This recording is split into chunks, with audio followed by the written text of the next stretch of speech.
Hello, in this video I'm gonna show you how to set up call forwarding on your Poco phone. To do it, go to the phone app, then click on three dots in top right corner and go to settings. Then go to calling accounts. Now go to call forwarding. Then select for which SIM card to change this setting for.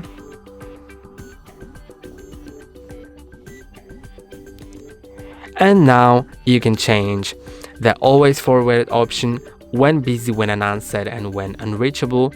So when you set it to always forward, then you can just set one phone number here, enter it, then click on turn on, and it will always forward the calls to that number.